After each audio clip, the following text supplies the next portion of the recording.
आणि आता माढा लोकसभेतून एक महत्त्वाची बातमी आहे। धैर्यशील मोहिते पाटील आज आपला उमेदवारी अर्ज दाखल करणार आहेत।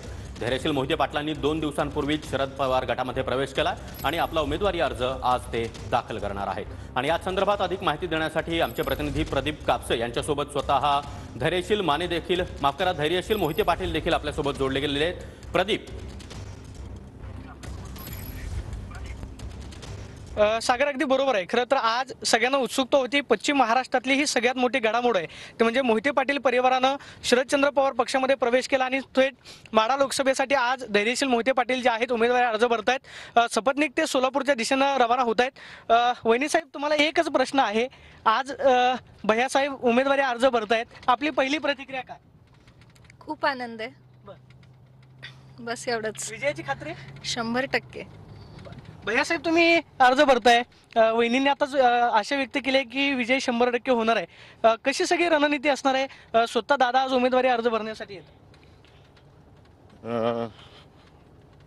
आज मला खऱ्या अर्थाने आनंद होतोय की मी असा उमेदवार आहे महाराष्ट्रातला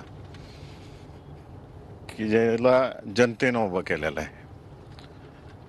जनतेनं एवढा फोर्स केला उभं राहण्यासाठी आणि मी खऱ्या अर्थानं सकारमर्शी शंकरराव मोहिते पाटील साहेब आणि विजयसिंह मोहिते पाटील साहेब यांचे एवढं काम आहे या सोलापूर जिल्ह्यामध्ये किंबहुना पश्चिम महाराष्ट्रामध्ये की लोक वेड्यासारखं प्रेम करत आहेत। आणि मी सुद्धा अनेक वर्ष झालं अकलूजचा उपसरपंच, सरपंच, पंचायत समिती सदस्य, सभापती, जिल्हा परिषद, सहकारामध्ये शिवामृत दूध संघाचा चेअरमन असा प्रवास आहे। म्हणजे मी काय मोहिते पाटील कुटुंबातला म्हणून डायरेक्ट लादला गेलेला उमेदवार नाही आहे। म्हणजे आधीपासूनच तुमची ही सगळी जडणघडण सुरू झालेली आहे। आता या मतदारसंघामध्ये तुमचा थेट भाजप विरोधात सामना होणार आहे। यादीचे जे उमेदवार होते त्यांच्या विजयामध्ये तुमचा मोठा वाटा होता।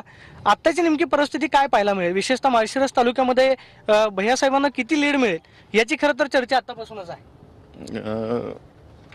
लोकांचा प्रचंड पाठिंबा आहे त्या पाठिंब्यावर आणि मी उभा राहिलो ते केवळ आणि केवळ सोलापूर जिल्हा आणि माढा लोकसभा मतदारसंघातील जनतेच्या इच्छेखातर मी इलेक्शनला उभं राहिलेलं आहे आणि मला या ठिकाणी त्यांची सेवा करायची आहे। ह्याच्यापूर्वी करत आलेलं आहे, परंतु आता अधिक प्रमाणात करायची आहे मला त्या ठिकाणी। भाजपनं खरं तर तुम्ही इच्छुक होतात, मात्र उमेदवारी नाकारली, विद्यमान खासदारांना संधी दिली। आता शरद पवारांच्या पक्षाकडून तुम्हाला ही संधी देण्यात आलेली आहे। खरं तर पवारांचा पक्ष गेला, पक्षाचं चिन्ह गेलं, नवीन पक्षाचं नाव, नवीन चिन्ह आलेलं आहे। तुतारी लोकांपर्यंत पोहोचवणं सोपं आहे? आधीच पोचलेली आहे तुतारी सगळीकडं। आदरणीय पवार साहेबांवर प्रचंड प्रेम हा महाराष्ट्र करतो।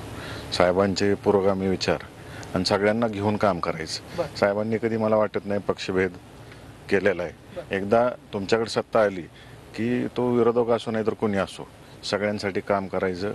ही तुम्ही जर जुनी पिढी बघितली सगळी, मग शरद पवार साहेब असतील, विजयसिंह मोहिते पाटील साहेब असतील, हे सगळ्यांना घेऊन जाणारी लोक आहेत। इलेक्शन पुरतं राजकारण आणि इलेक्शन झाले की समाजासाठी काय माणूस कोण आउटपुट काढतोय त्याला खंबीरपणाने मागं उभं राहायचं।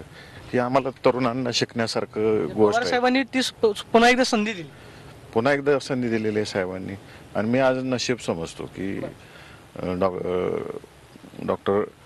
भारतरत्न डॉक्टर बाबासाहेब आंबेडकरांच्या जयंतीच्या दिवशी माझा पक्षाचा प्रवेश झाला आहे की ज्यांनी राजघटना लिहिली आणि देश पातळीवर आज ज्या गोष्टीवर बोललं जाते सगळं, त्या दिवशी माझा प्रवेश झाला आणि मी एवढा नशिबवान उमेदवार आहे की आमच्या पक्षाचे प्रदेशाध्यक्ष मला घरी येऊन उमेदवारी दिलेली आहे। मी एकमेव महाराष्ट्रातला कुठल्याही पक्षातला असा उमेदवार असेल की मला घरी येऊन उमेदवारी आता जाहीर झालेली आहे।